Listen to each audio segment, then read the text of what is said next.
A lot of healthy summer recipes are either bland or leave me hungry an hour later. These ones are high protein, actually satisfying, and tailored for those hotter, busier days. I'm sharing some of my go-to meals made from real ingredients that actually keep you fueled. Whether you're chasing kids, working on a homestead, or just trying to eat well without overthinking it, I hope this gives you some new ideas. This first recipe I got from my sister-in-law years ago when I first started cooking meals and I was newly married. And it sort of hit me in the face, like, wow, cooking from scratch can be really, really simple. You just need a few ingredients and a little bit of confidence to get started. That's exactly the kind of mindset shift I talk about in my free workshop, how taking really embarrassingly small steps like making one real meal or swapping one habit can lead to big lasting change. That's what it's done for me. So if you're trying to feel better without the overwhelm, the link for that is in the description below. So this is a roast recipe that I have made a lot of different ways. And in the summer, I'm loving making it as just a sandwich meat and using the drippings as an au jus dip and having just a classic beef dip sandwich. It is so good.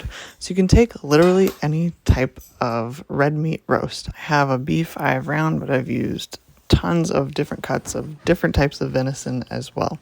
So I actually meal prepped this meal the day before because we were having company for lunch the following day, and it needs to cook for about 8 hours to get nice and tender and fall apart. So I had cooked it on low in the crock pot for 8 hours and then let it cool a little bit and then put it in the fridge. Now I'm popping it back into the crock pot the next day at lunchtime with the drippings just to heat it up before our guests arrive. During the summer, I have two main objectives with my food, other than it being healthy. That is always a standard. I want it to be simple, and I want it to use as little heat as possible. So we do a lot of just raw veggie sticks as a side. And I used to feel bad about that, like this is so boring, but now I don't, because I'm still getting food on the table. As long as we have a really good source of protein, having a couple of vegetables just to chop up really quickly, it's so quick and easy and gives us some fiber, and I'm happy. Now, of course, there are a few simple ways you could make this meal way more exciting. You could add some fun homemade dips for the veggies, some hummus or some ranch.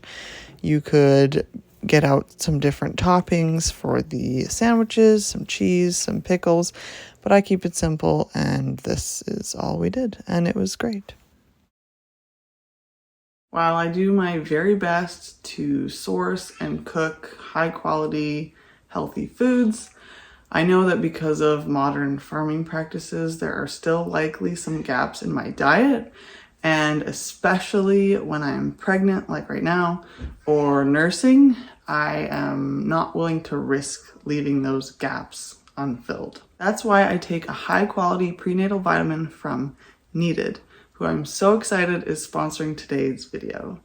They are a company that I have known and loved and trusted for years.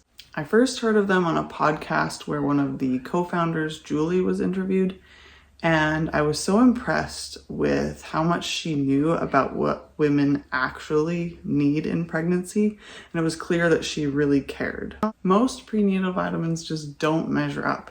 They're made with the wrong amounts, low quality ingredients, and extra sugar and fillers and things that I just don't want to consume.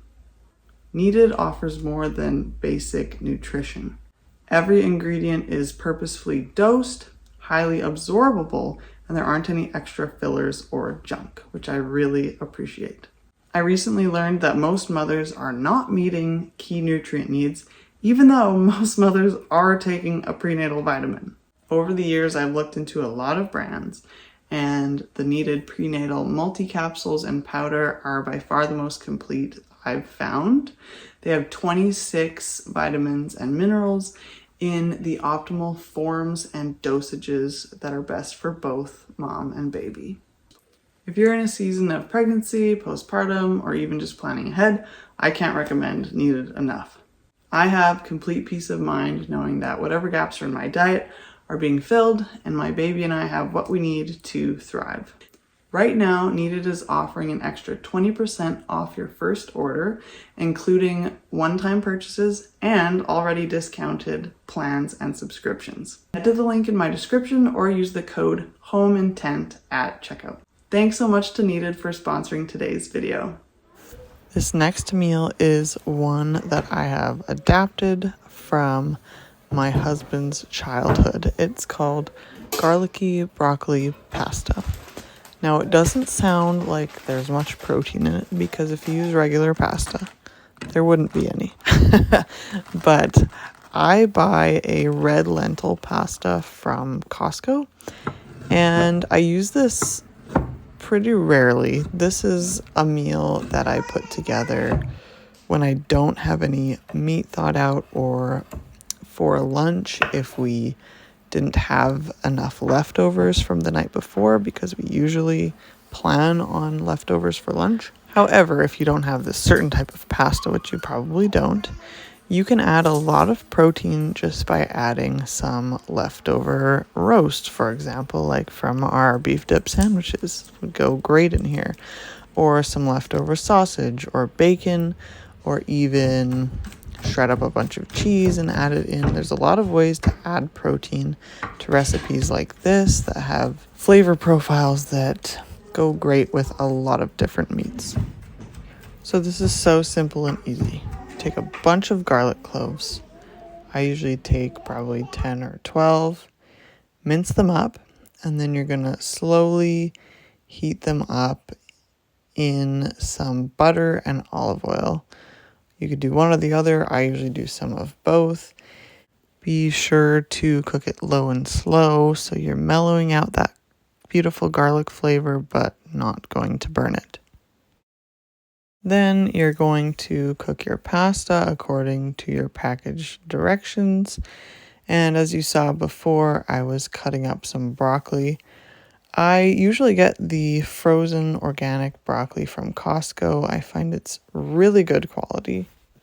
And I take a package out, let it thaw for the morning before I'm making it, say, for lunch, and then just cut it into smaller chunks because they are in quite big pieces. I test the pasta, and when it's a couple minutes away from being done, I add in my broccoli, and that just takes the last few minutes to soften up, and then everything will be done cooking at the same time.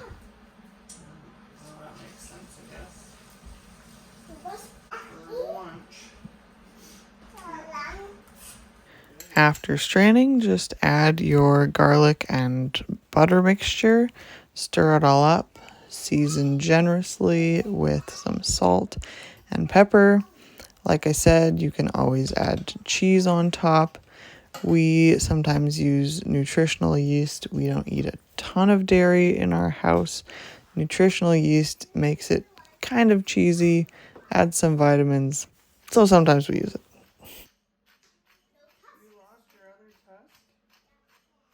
This is a wonderful summer meal because it doesn't require a lot of cooking, just about 10 minutes or so of boiling.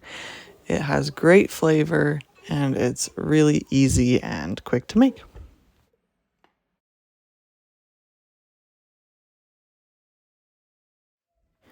The next one is just about our favorite way to eat chicken. And this was a cooler day, so I'm going to admit I made the chicken in the oven, but you could just as easily do it on the barbecue if it's warm outside and you don't want to heat up your house more. So we use bone-in, skin-on chicken thighs, and you can find this recipe on my website. I will link it down below. It's so easy. All you do is peel off the skin from the chicken because you want to get a lot of seasoning underneath the skin. That's what will give you a lot of really good flavor. Don't be afraid to season generously with the seasoning mix on both sides of the chicken. And then you're going to fold the skin back over and sprinkle a little bit more seasoning mix, mostly for color, a little bit for flavor. And this skin is gonna get so deliciously crispy. It's my favorite part. I could just eat it in chips. Such a good, nice, crisp topping on your chicken thighs.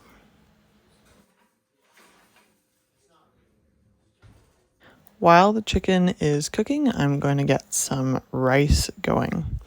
So I like to use bone broth quite a bit, but of course, in these hot summer months, we don't really make a lot of soups or stews, and that is where I would normally use bone broth. So I've been using it as my liquid to make rice or quinoa, sometimes even boiling potatoes in it. And that imparts such a good flavor, but also so many nutrients that you wouldn't get if you just cooked your rice in water. So today I'm making a batch of rice with some homemade bone broth that I got out of the freezer. And I'm also going to just toss in some fresh herbs from the greenhouse once the rice is done for some extra fresh flavor. If this is your first time coming across my channel, my name is Erica, and my husband Mark and I and our 2 kids live fully off-grid in Canada, and we make videos about how we try to live a healthy and self-sufficient lifestyle. So if you found this video helpful so far, I hope you'll subscribe and stick around for more to come in the future. I mentioned earlier in the video that a go-to side of mine has just been raw veggies, but another one that has been a real staple this summer has been homemade sauerkraut.